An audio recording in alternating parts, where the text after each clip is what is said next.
बिस्मिल्लाहिर्रहमानिर्रहीम। सज्जाद अहमद की तरफ से सबको सलाम पहुँचे। विजुअल बेसिक का चैप्टर नंबर 10 और लेक्चर नंबर 58 है।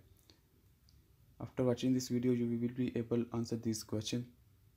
चलिए स्टार्ट करते हैं। पासिंग एलिमेंट ऑफ अरे एज आर्गूमेंट, यानी कि पहले हमने पूरी की पूरी अरे एज ए आर्गूमेंट के तौर पर पास की थी, लेकिन अब अगर हमने अरे के अंदर कोई ख़ास एलिमेंट या पर्टिकुलर कोई एलिमेंट पास करना है तो वो किस तरह पास करेंगे।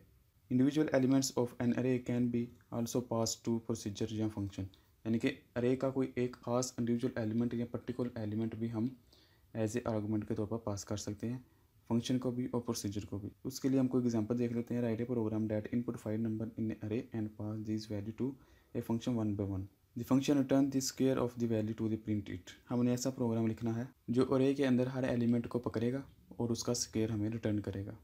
तो फॉर्म को बनाया इस तरह, एक बटन लगाया, बटन की क्लिक इवेंट के ऊपर हम कोडिंग देख लेते हैं। क्लिक इवेंट के ऊपर ये आएगा, सबसे पहले हमने अरे डिक्लेयर कर दी 5 नंबर की, यानी कि 0 से लेकर 4 वाली। फॉर लूप लगा के पहले हमने 5 नंबर ले लिए यूज़र से, फिर दूसरा लूप लगाया, उसके अंदर हमने एक प्रोसीजर को कॉल किया या फंक्शन को कॉल किया जिसका नाम है SQUARE, और उसके अंदर अरे पास कर दी ये वाली। अब ये देखिएगा कि मेरे अंदर कोई ऐसा प्रोसीजर या फंक्शन है जिसका नाम SQUARE है, तो इधर आके देखेगा कि इसके अंदर ये वाला प्रोसीजर अवेलेबल है।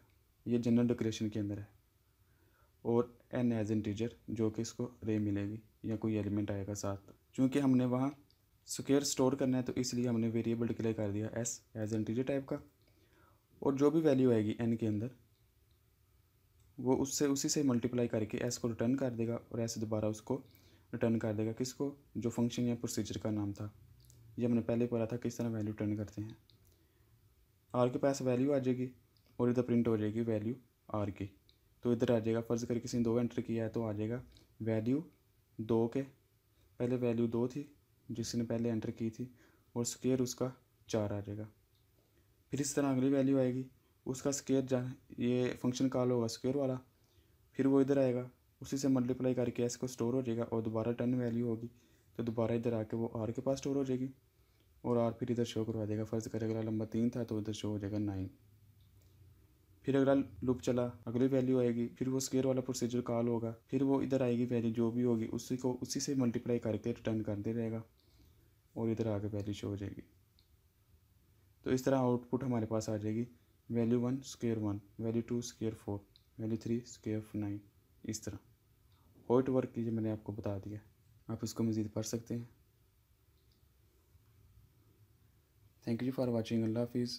अगर कोई क्वेश्चन है कंप्यूटर साइंस के मुतल्लिक़ वो पूछे, दिए गए क्विज़ के आंसर कमेंट्स करें, चैनल को सब्सक्राइब करें और इस वीडियो को अपनी क्लास वालों के साथ शेयर करें।